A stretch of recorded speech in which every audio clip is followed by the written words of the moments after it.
Uddhava Jayo Vishnupad Paramahamsa Parivijagacharya Astatarasatasi Srimad His Divine Grace Iti Bhakti Vedanta Swami Srila Prabhupada Ki Gaura Premanandi.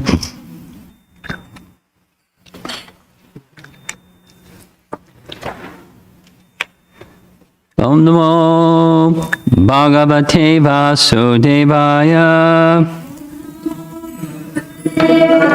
Om Namo Bhagavate Vasudevaya.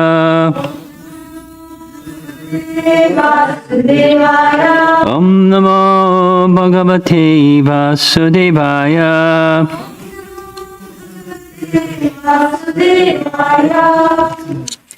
We're back again with a continuation of Uddhava Gita, as you see on the screen. Let me show you something. It's really nice. This is the work of Shruti Mangara. Check it out. Watch the screen close. Oops, wait a moment. Went the wrong direction.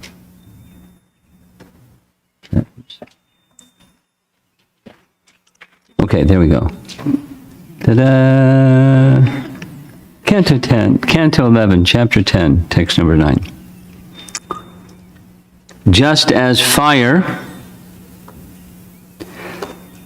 may appear differently as dormant, manifest, weak, brilliant, and so on, according to the condition of the fuel, similarly the spirit soul enters a material body and accepts particular bodily characteristics. So the context is Krishna, speaking to Uddhava, is now giving some lessons on how to properly understand and apply what was heard from the Avadhuta Brahman. The Avadhuta Brahmana was teaching Jnana Vairagya, knowledge of the material, detachment from the material, attachment to the spiritual. Jnana Vairagya. And so how to get to that place, the application is this section. It's still Sankhya, meaning there's spirit and there's matter, and they are quite distinct. And to help us make that distinction, Krishna is giving different examples or teachings. This is the soul is different than the body, and by using the metaphor of fire that's within wood. As fire within wood manifests differently, so souls manifest different bodies according to the conditioning or the contamination or the covering of the soul. The body is just the representation of that covering, and the soul is distinct.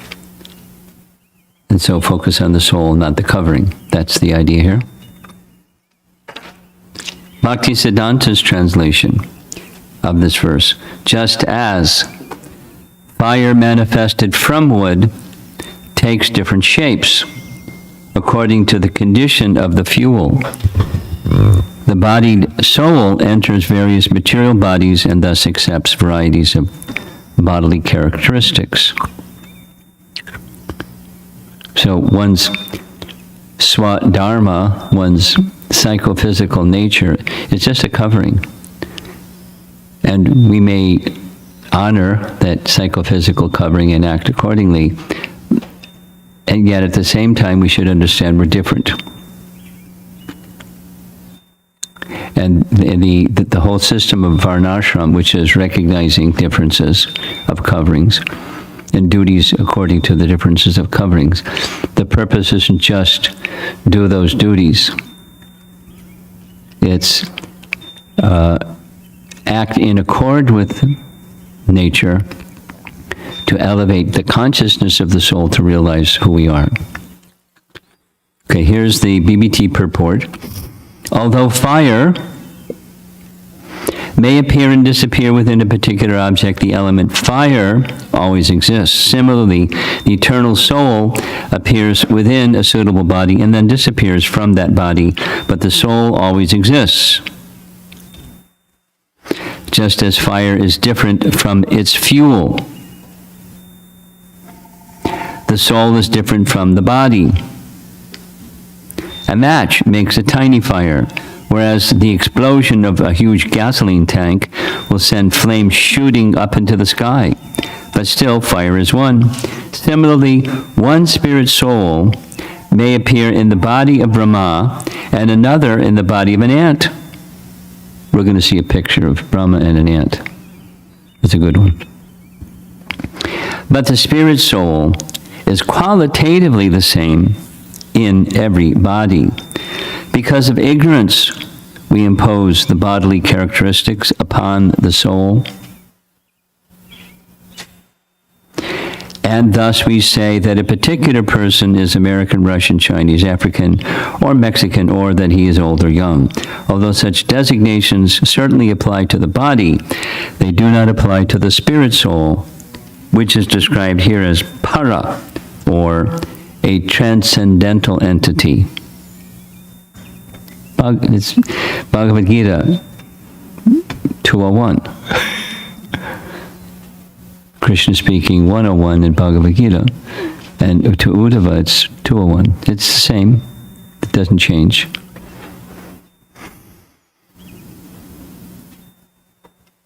As long as the bewildered spirit soul remains inimical to the Supreme Personality of Godhead, the designations of the gross and subtle bodies will wrap themselves around him, keeping him in darkness. If one intellectually identifies with various materialistic philosophies of life, he becomes covered by the subtle mind. Ultimately, everything that exists is part and parcel of the absolute truth, Lord Krishna. When the living entity realizes this, he becomes nirupa and upadi.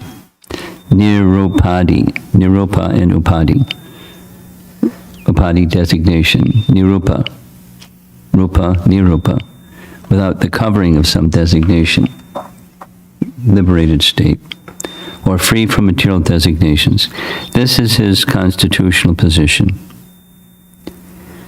And Bhaktisiddhanta's purport, short, fire, although separate from the object it burns, appears in various ways as big, small, blazing, or extinguished, according to the condition of the fuel.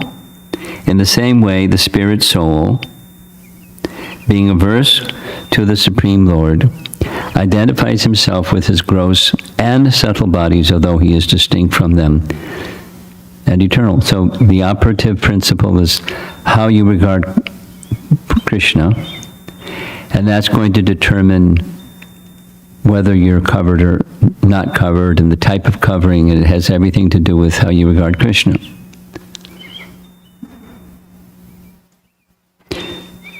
Paraphrasing Vishwanath Chakravarti Thakur's commentary, he writes, Bhaktisiddhanta, although fire may sometimes be visible and sometimes not, the element fire always exists. Similarly, the soul may appear within a body and then disappear, but still the soul is eternal. It is a mistake to impose material conditions upon the spirit soul, who has nothing to do with the material body. As fire is sometimes blazing, sometimes great, sometimes small, sometimes extinguished, the spirit soul is sometimes born, sometimes in the body of Brahma, sometimes in the body of an ant, and sometimes departs from the body at death. And then the actual commentary of Vishwanath reads, just as one mistakes the qualities of wood, such as its tendency to be destroyed, to be those of fire, though the qualities of wood do not actually reside in fire, one mistakes the qualities of the body, such as its perishable nature, to be those of the soul. Fire entering wood seems to assume the qualities like destruction. The Atma is para, is entering the body, assumes qualities of the body, such as destruction, out of man's misconception. So, the soul is eternal, and the elements, the Panchabhuta, all 24 elements, the Panchabhuta, we'll start with that, they're not temporary. They're sometimes manifest, sometimes withdrawn. So when, after a fire, where does the fire go? The element still exists. It takes shelter elsewhere, but the element fire still exists. It's an interesting concept. Like the Ishopanishad verse, that the air of life be merged with the totality of air, and the elements go back to the reservoir of elements. So in the fire, supposing there's a firewood, and you burn the firewood, so the fire's over, right? Fire still exists. It's just taken shelter elsewhere, and it's just one of those elements. It may manifest or not manifest. Maybe big, maybe small. Similarly, the soul, like fire was in the wood, the soul is within the body, and when the body is finished, the soul moves on to another place. It's interesting. Very interesting.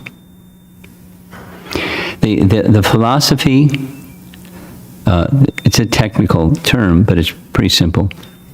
Shakti Parinamavad, it's said about Vyasadev's teaching is the absolute truth has shaktis, or potencies, and the potencies are simply transforming from one to another to another. Parinama means transformation of state. Not so dissimilar from what Albert Einstein had to say. Energy is neither created nor destroyed. It can be transformed from this to that. So what's the shelter or the original source of all those energies? That's Shaktiman.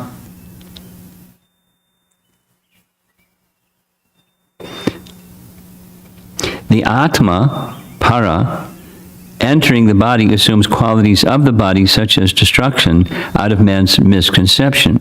Just as fire is said to take various forms, such as birth, death, small or big, the Atma is said to take birth and die. Though there is many different,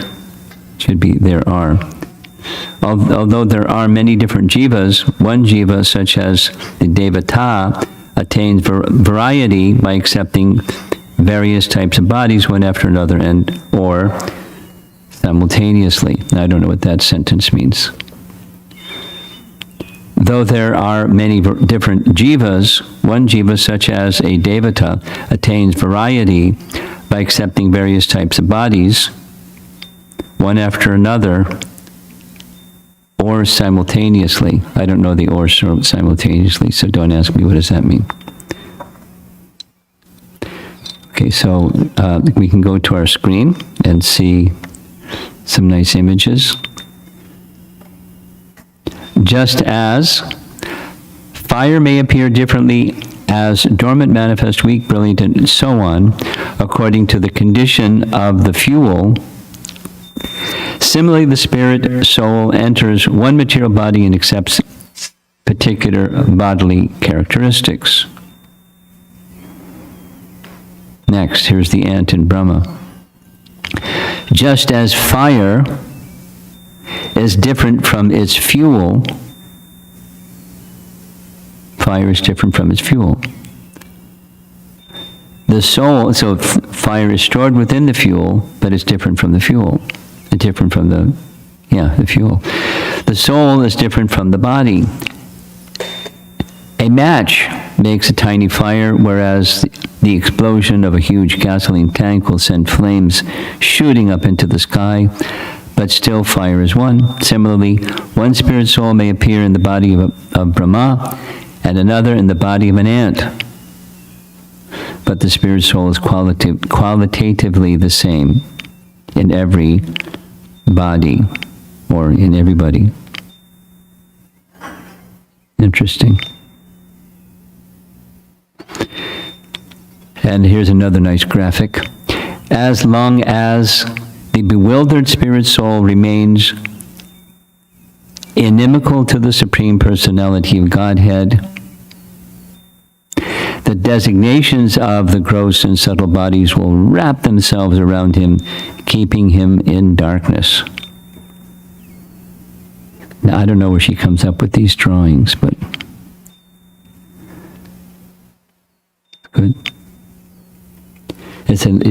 She's learning a lot just by making these slides. She meditates on and then illustrates. It's a nice absorption. Okay, moving on to text 10. The subtle and gross material bodies are created by the material modes of nature, which expand from the potency of the Supreme Personality of Godhead. Material existence occurs when the living entity falsely accepts the qualities of the gross and subtle bodies as being his own factual nature. This illusory state, however, can be destroyed by real knowledge. This is the theme again. Jnana Vairagya. Let's say, supposing you don't have Gyan, you're not going to have Vairagya. You can say, I don't care, or, you know, all these slogans. No fear, don't tread on me. As long as there's a bodily conception, there's fear. And attachment, because fear arises from attachment. Okay. Bhaktisiddhanta's translation. The subtle and gross material bodies are created by the material modes of nature. It sounds like BBT copied him, which are creations of the illusory energy of the Supreme Personality of Godhead. Material existence occurs when the living entity falsely accepts the qualities of the gross and subtle bodies as being his self. This illusory state, however, can be destroyed by real knowledge. Almost the same. Here's the BBT purport. Regarding the analogy comparing fire and its fuel to the soul and the body, one may argue that to some extent fire is dependent upon its fuel and cannot exist without it. Someone could argue, since we do not experience the existence of fire independent of fuel, one may therefore still question, how is it possible for the living entity to exist separately from the body, become covered by it, and eventually become free from it? Only through the Supreme Personality of Godhead's knowledge potency, or vidya, can one clearly understand the nature of the living entity. By vidya, or real knowledge, one may cut material existence to pieces and, even in this lifetime, experience spiritual reality. According to Srila Vishwanath Chakravarti Thakur, our material existence is an artificial imposition. Upadhi, right? Material existence. By the Lord's inconceivable potency of nescience, or ignorance. So the antidote to nescience is knowledge. So by the Lord's inconceivable potency of nescience, the qualities of gross and subtle material forms are psychologically imposed upon the living being, and because of misidentification with the body, the living entity initiates a series of illusory activities. As explained in the previous chapter, the present material body is like a tree that produces the karmic seed of the next body. However, this cycle of ignorance can be cut to pieces by the transcendental knowledge explained by the Lord. Paragraph. Unfortunately, the conditioned souls, being inimical to the Supreme Personality of Godhead, do not accept the perfect knowledge spoken by the Lord. Instead, they remain absorbed in gross and subtle illusion. But if the living entity accepts the Lord's knowledge, his whole situation can be rectified and he can return to his original eternal blissful life of perfect knowledge in the direct association of the Lord. And Bhakti Siddhanta's purport is very short. Those living entities who are averse to the Supreme Lord forget their constitutional position and become conditioned by material existence so that they consider their gross and subtle bodies as their self. However, a pure spirit soul is not bewildered by material existence, which keeps the rebellious souls under a spell of illusion. So, same point being repeated, which is how you regard Krishna has everything to do with what your consciousness is, covered or not covered, and the types of covering. Say it again. How you regard Krishna, or don't, is going to determine your spiritual identity or your material covering and the identification with it. Viparya yo smritihi. One forgets. Smriti disappears. And instead, forgetfulness appears. And where does that remembrance or forgetfulness come from? Supersoul. So Supersoul knows how we regard him, and he reciprocates how we regard him. It's very friendly. And if we want to have an attitude, he'll comply. Okay. You don't want to see me? Okay. You want this? Okay. Sure. It's not recommended, but... So then, to get out of that, so it's knowledge, but specifically knowledge of Krishna, not just knowledge of technology. That's, in the language of Ishopanishad, that's another type of avidya. Minus connectivity with the personality of Godhead, it's another avidya, it's another covering. One can be really sophisticatedly covered. So there's nothing wrong with that knowledge, it's just forgetfulness of Krishna that's problematic. Okay. Bhakti Siddhanta's gloss of Vishwanath's commentary. The question may arise that since fire is produced from wood and fire has never been seen independently of any fuel, it may be assumed that the existence of the soul is dependent upon the gross and subtle material bodies. The answer is that through the Supreme Personality Godhead's knowledge potency, vidya, one can clearly understand the nature of the living entity. By such real knowledge, one may cut material existence to pieces and even in this lifetime experience spiritual reality. Our material existence is an artificial imposition. By the Lord's inconceivable potency of nescience, the quality of gross and subtle material forms are imposed upon the living being, and because of misidentification with the body, he initiates a series of illusory activities, which is, the BBT translators just very nicely presented what Bhakti Siddhanta presented of Vishwanath. But we're just taking a look at different perspectives on the same topic.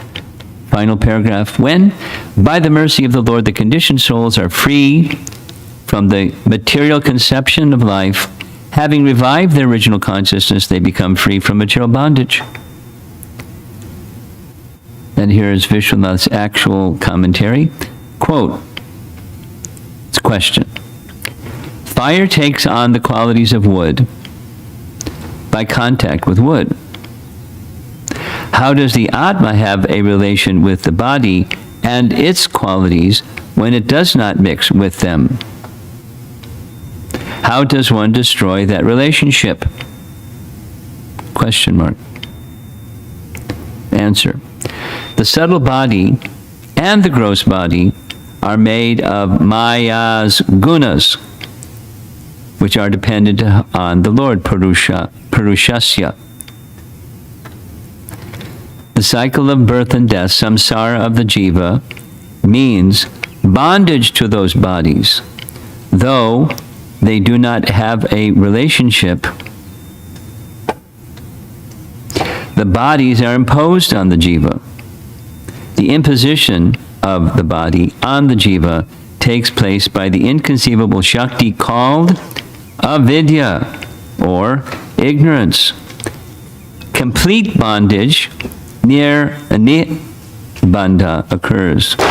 Bandha is bondage, nibbandha is complete bondage. Because of this complete bondage, his vidya Shakti, by the Lord's mercy, is destroyed, is the destroyer of that bondage of the jiva. So it's, there's a lot of emphasis or glorification, or, there's the door. And if you want out, there's the door. You can't stay in ignorance and stop the material sufferings and conditions.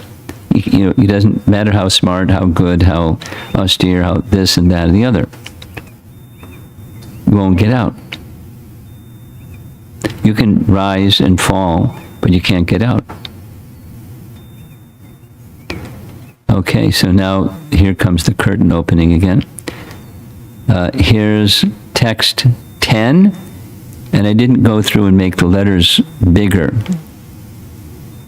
So I hope you can read what the letters say. The subtle and gross material bodies are created by material modes of nature, which expand from the potency of the Supreme Personality of Godhead. Material existence occurs when the living entity falsely accepts the qualities of the gross and subtle bodies as being his own factual nature. This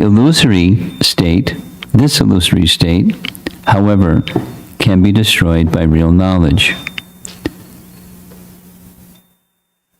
So I guess that's the ocean of material existence in the background. And there's different species and forms of life, higher and lower, and so forth. Here's another. Even the transitions are good. She's good. According to Srila Vishwanath Chakravarti Thakur, our material existence is an artificial imposition by the Lord's inconceivable potency of nescience.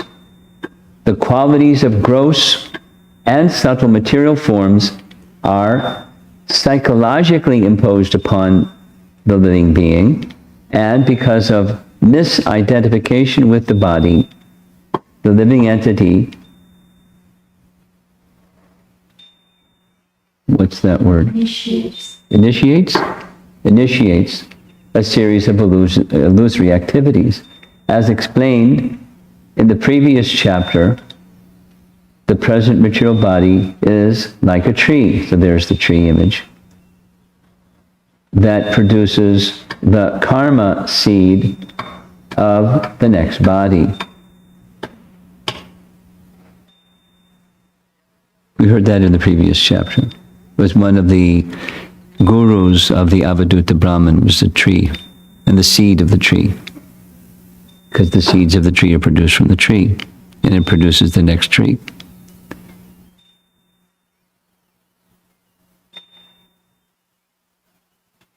Therefore,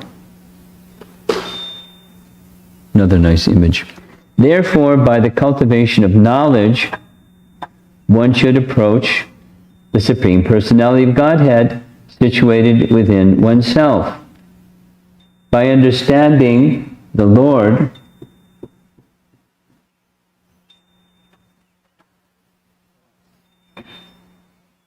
the Lord's pure transcendental existence, one should gradually give up the false vision of the material world as independent reality. Now, sitting in a nice situation like that, one might think this is great. It's an independent reality that I like. But transcendental knowledge doesn't make that trick. So here's firewood. The spiritual master. Well, this is the next one, text 12. What happened? That was 11. Well, we didn't even do 11 yet. Okay, so we'll do 11.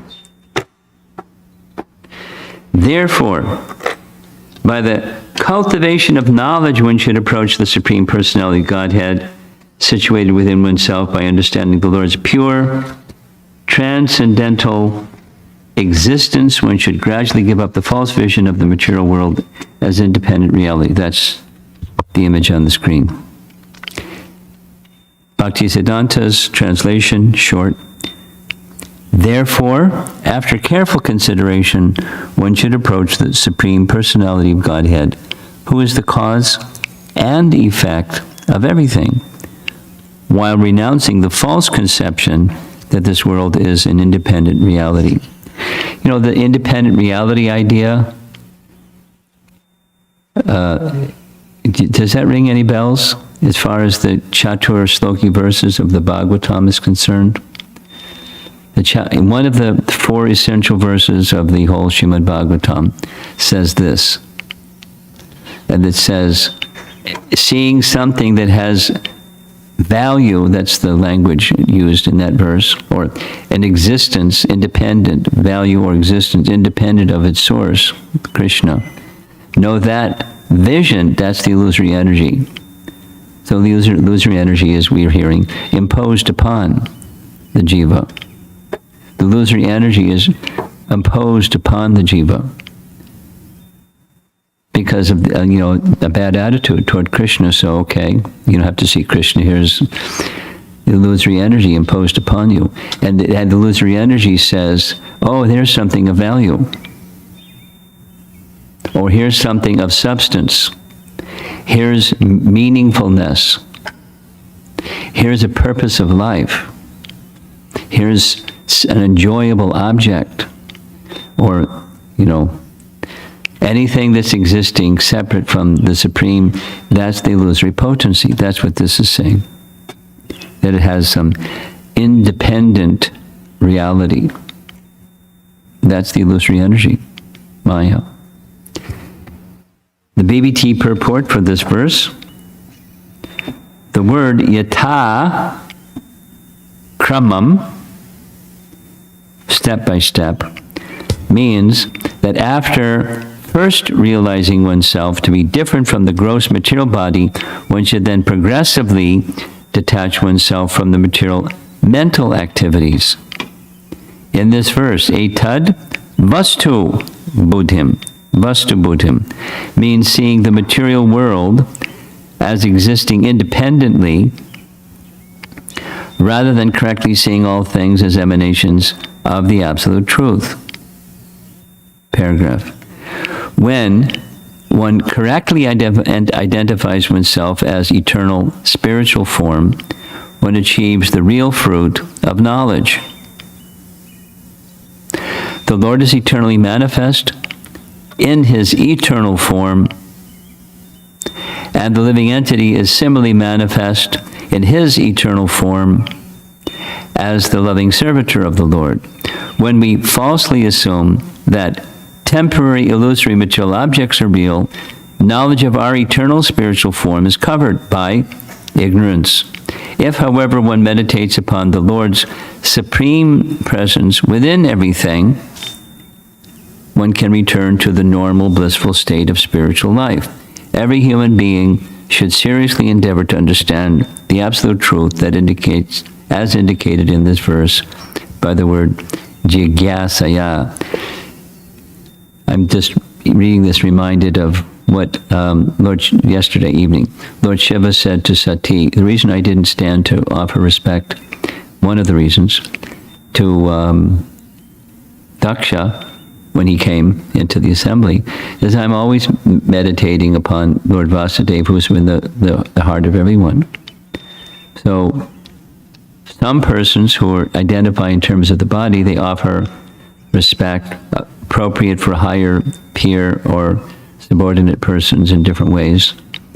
And that's a nice etiquette. It's a nice etiquette. But for one like me that just is always meditating on and seeing the super soul within, that etiquette is not an obligation. But Daksha didn't understand that. And so he criticized me unjustly. Now, persons who are in that transcendental position, they may, and later Daksha did, offer his respect to Brahma. Not just because he's daddy, but because of his exalted spiritual position. In any case, social etiquettes and so forth are the ornament. This is from one of the discussions we had, or the whole theme over this past Memorial Day weekend. Etiquette is an ornament, a bhushanam. It's an ornament of a Vaishnava. So Vaishnava is decorated with etiquettes, proper sadachar. However, if a Vaishnava like Lord Shiva doesn't observe such an etiquette, it's not a fault. If they're absorbed in transcendental meditation, it's not a fault. Anyway, purport by Bhaktisiddhanta. When one comes to the platform of self-realization,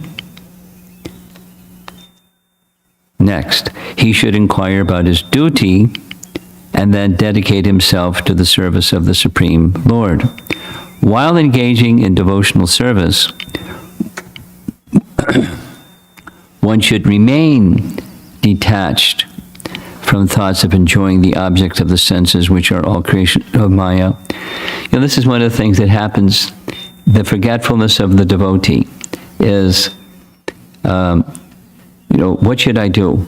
And someone gets the understanding, okay, this is what I should do. Then they forget Krishna, and they forget the knowledge even, and they forget the source of that knowledge, the distributor of that knowledge, and they run off in the doership mode. And what happens? Forgetfulness. There's a temporary relief from this kind of forgetfulness, and you enter another kind of forgetfulness, and you're in the soup again. What happened?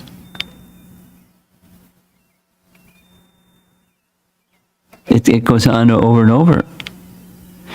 In the transition stage, in the liminal space stage, where we're not there yet, stage, we get some knowledge and we feel like that's good. And then we forget everything. We get into doership mode and we're covered again. Like, what happened? And it goes on, and there must be something wrong with the process. And not something wrong with the process. Something wrong with how we're applying ourselves to the process. It's the same disease, just taking a different shape. The disease of turning our attention away from Krishna disease. So how do you keep,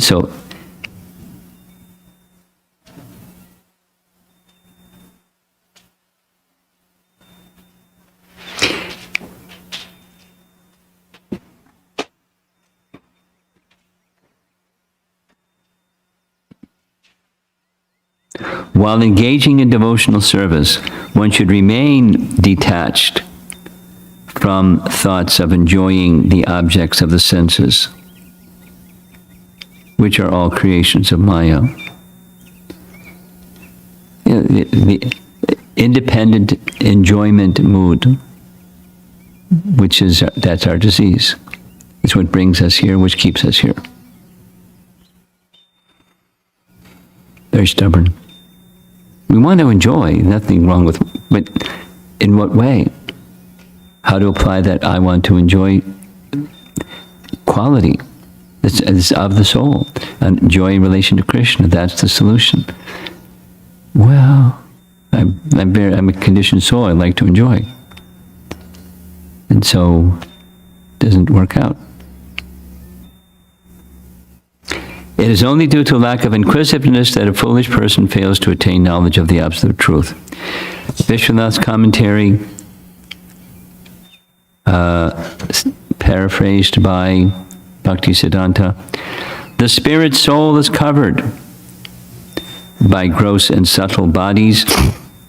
One should understand that the spirit soul is completely distinct from these gross and subtle material bodies. Gradually, on the strength of one's sadhana, one should rise above the conception of that the material body is the self. And here's Vishwanath's commentary, real short, and we're done. It's one long sentence. Knowing the Atma, completely untouched, param, situated within the gross and subtle bodies, by careful analysis, one should gradually give up material thinking in relation to the body by increasing sadhana. So there's the how-to, in case you want to know, because lots of times people ask. And how to support our sadhana. Good association. Let's see if there's some discussion.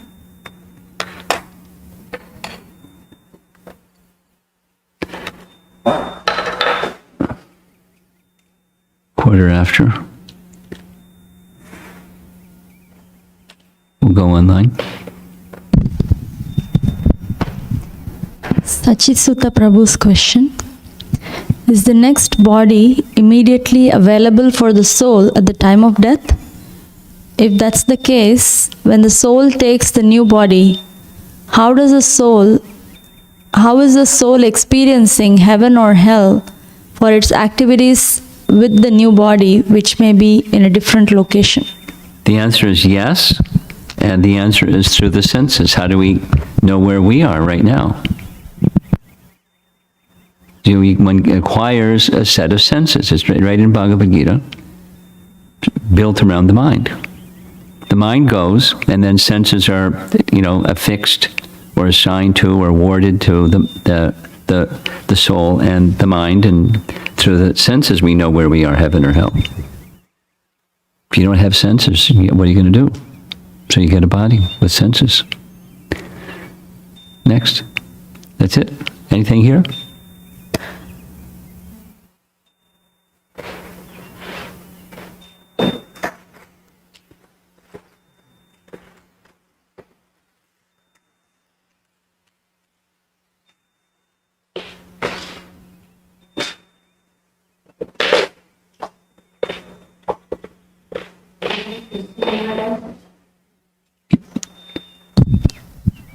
Hare Krishna Maharaj, two things occurred to me. I'm going to try to encourage everybody to not begin speaking by saying because I just said it. Note, when everybody speaks, commonly, the first sound that comes out is It's not om. Check it out. Yeah.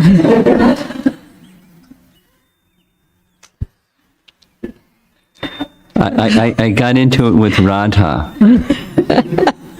and she was giggling every time she started to say and then she giggled. And she'd take the microphone and try again, and then giggle because she was just conditioned to say Go ahead, try. Yeah. The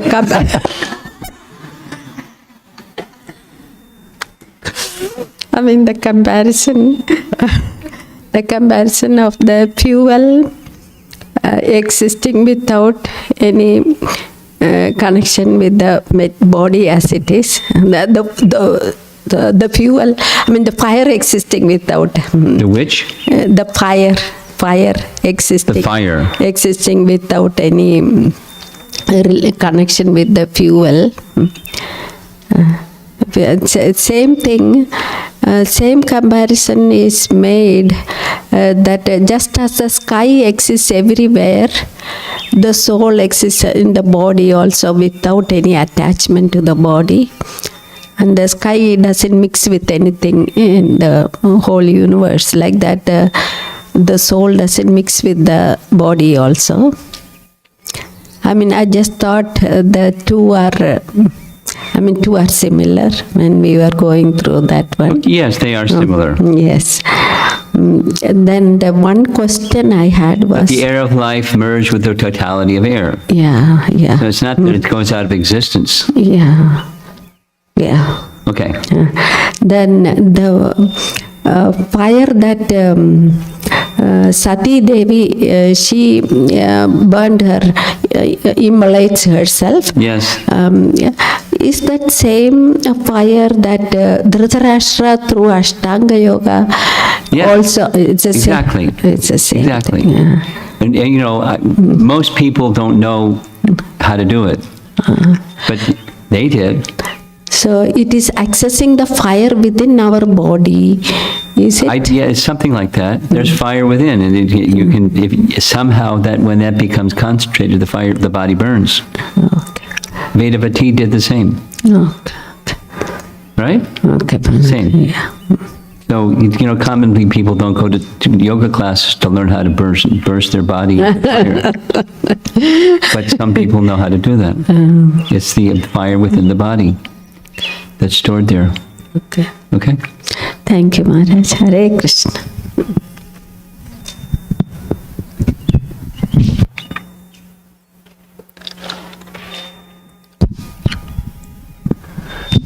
Hare Krishna, Guru Maharaj.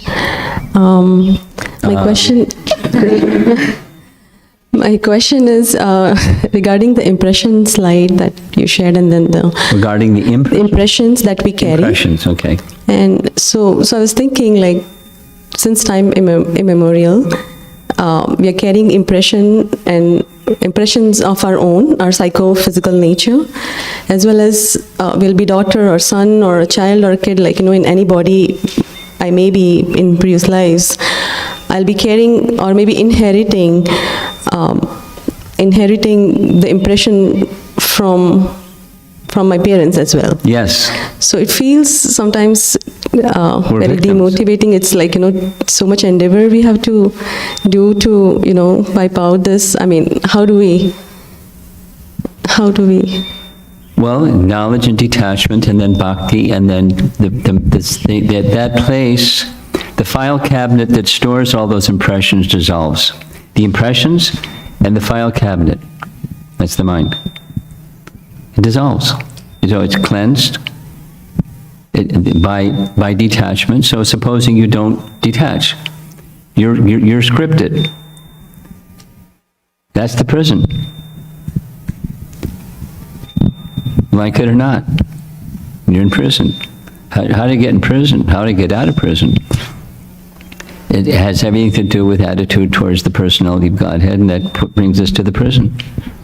And so develop a proper attitude in service, and one can get released. And so the release is the impressions. As when consciousness rises, the impressions don't rule. Like somebody was asking a question. It's called in ISKCON, impure reminiscence. I remember when I hurt somebody and something. And it just pops up in the mind, right in the middle of who knows where that came from. It's just an impression, using the phrase. And then the photo file comes up, and you see and you feel something. For the devotee, it's regret. I've misused. So, but then in higher consciousness, you're in this other space. It doesn't rule your life. Supposing you're not in higher consciousness, it rules your life. And then eventually the impressions are cleansed away, and the photo file is gone. The material mind, gone. And then pure devotional service begins, where it's just the spiritual mind. We don't hear about the previous lives of the cowherd boys thinking, gosh, I remember way back when I did all these silly things, or et cetera, et cetera. they're fully, so that's the fully spiritual position. It's burned, it's gone. It's no longer around, those impressions. And so then there's the in-between space. And we're scripted. It's how the machine works.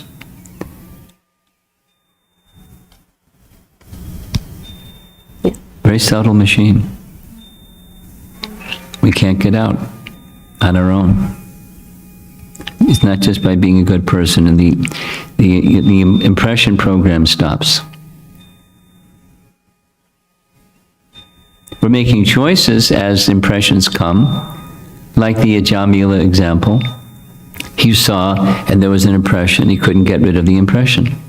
He tried his Brahminical things, and couldn't get rid of it. So then the impression ruled his life, and he started acting on the impression. So good people can also become victims of bad association. So, anyway, the impression predominance can be, cleansed. And then eliminated. Mac, do you have something else? Okay, someone else in the back there?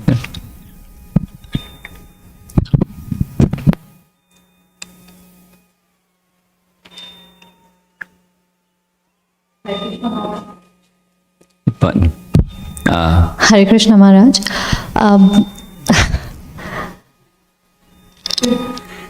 Hare Krishna Maharaj.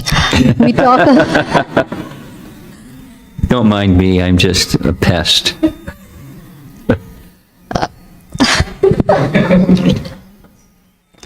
We talk of forgetfulness. Forgetfulness, as we understand, is not remembering our real identity and forgetting our relationship with Krishna. Correct. And then there is this day-to-day, there is this memory, like in our day-to-day affairs. Yes. Where some people are good at remembering things and some people are not. Yes. So is that the memory thing a reflection on that? No. No.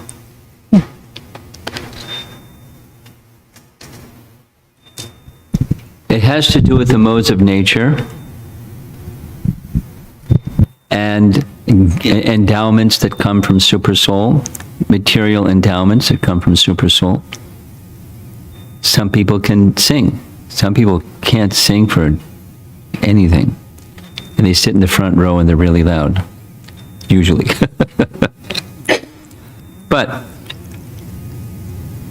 gifts that are given by Krishna, that's it's remembrance, but it's not the same as forgetfulness and remembrance of Krishna.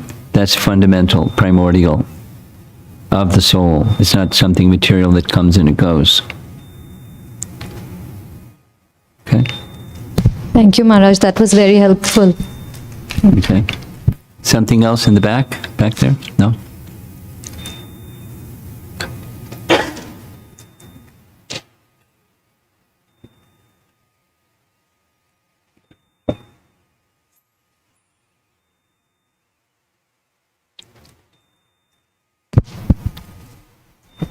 Hare Krishna, Guru Maharaj.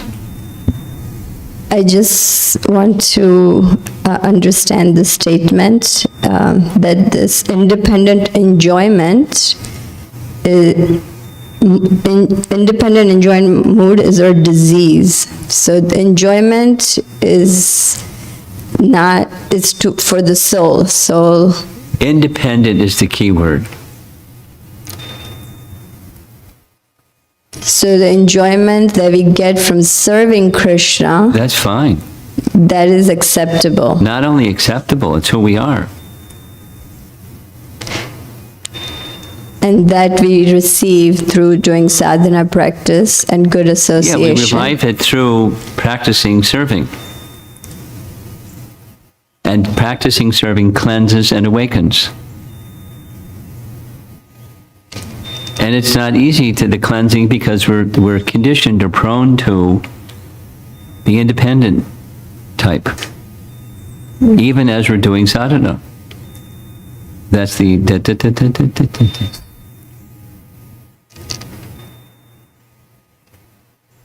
Thank you. Okay. Over on this side, anyone? No? Okay. Premananda, you have something? Okay. One more thing I thought of asking Maharaj, the impressions that we carry. Impressions that topic we again, carry.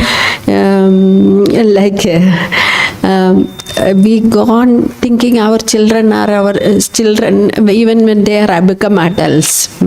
Even they what? When they become adults, they are still thinking we are they're course. very kids for us. They're passing it on. Yeah, so that even in the Ramayana, we see the mothers, when Rama comes back from the forest, also they feel so, I mean, it's they're eternally mothers for him, and they have that motherly affection shining through. Even when he returns from the forest, I mean, he's so will this motherly affection for the child, is it kind of will it I mean that I am the soul, will it mask that I am the soul and is eternal servant of Krishna, and that Well, supposing you're a gopi in your spiritual form, are you going to feel motherly towards Krishna? yes. I don't think so. So Supposing you're a cowherd boy in the spiritual world, you're going to feel motherly towards Krishna? yes. So It's the same as this impressions topic. okay. When they have a tendency to impressions, and when you keep becoming mother and mother and mother and mother, but the spiritual identity may or may not be.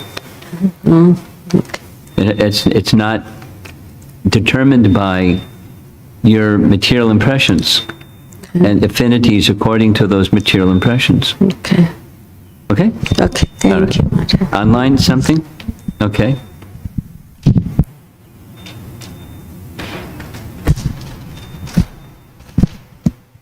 This is from Amara Mataji. Mind and intelligence are categorized in separated material energies of Krishna. The knowledge we are acquiring that is processed by our mind and intelligence. But the soul is Satchidananda. I desire to understand how this knowledge that is taken and processed by the mind, applied by the intelligence, helps the soul to receive enlightenment. She wants the technology. What does she want?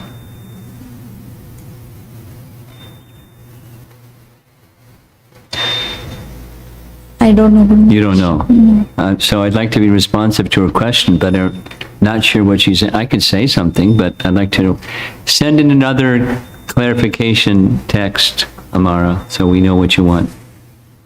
Next. Another question from Amara Mataji.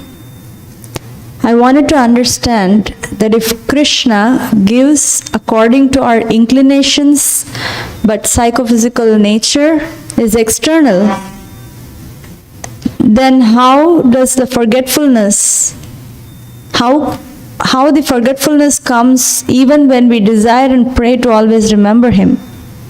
By conditioning.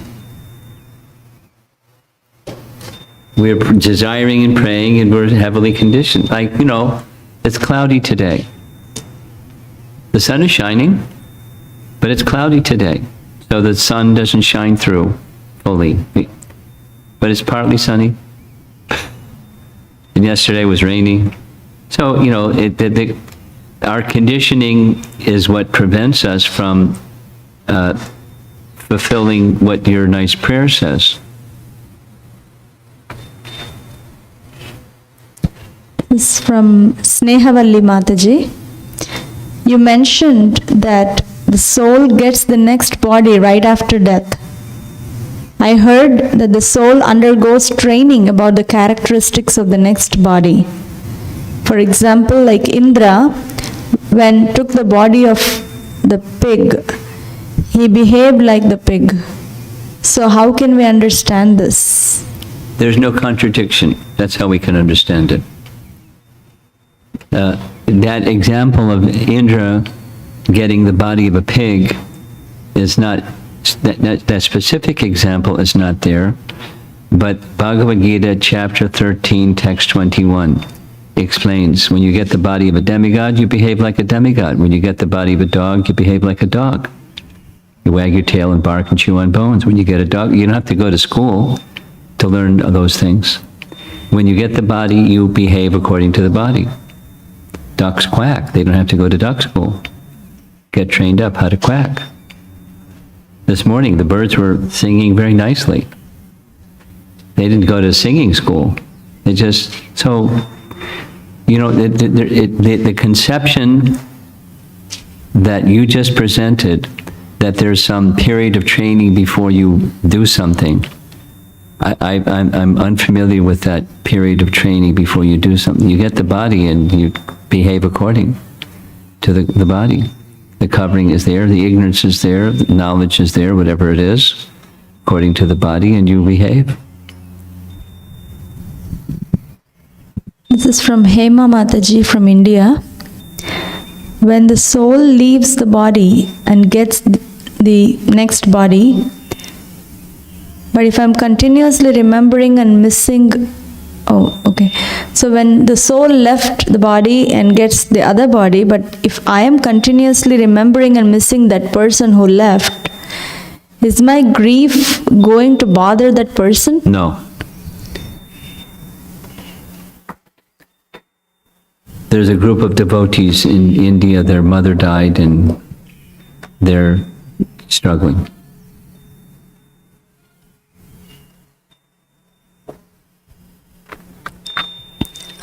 So this is from Amara Mataji clarification.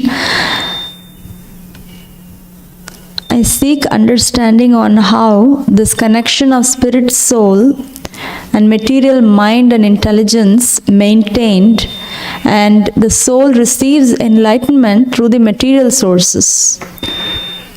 Well, it acts on the soul. You can have some instruments that are, when proper alignment is there, and purification, spiritualization, purification of those instruments, then that's the methodology. But the higher sense is acting directly on the soul. Supposing, for example, Amara, supposing you hear Prabhupada explain Bhagavad Gita, and supposing you don't understand it, some particular point, is still acting on the soul. Just that sound vibration is acting on the soul. And there's spiritualization of the senses.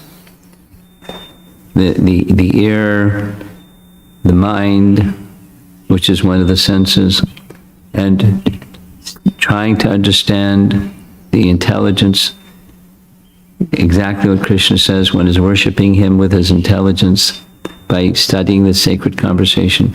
So you haven't understood yet, but it's already acting on the soul, and the instruments of acquiring knowledge are becoming purified by that process. And gradually, one will come to understand. Okay. Srila Prabhupada ki jai.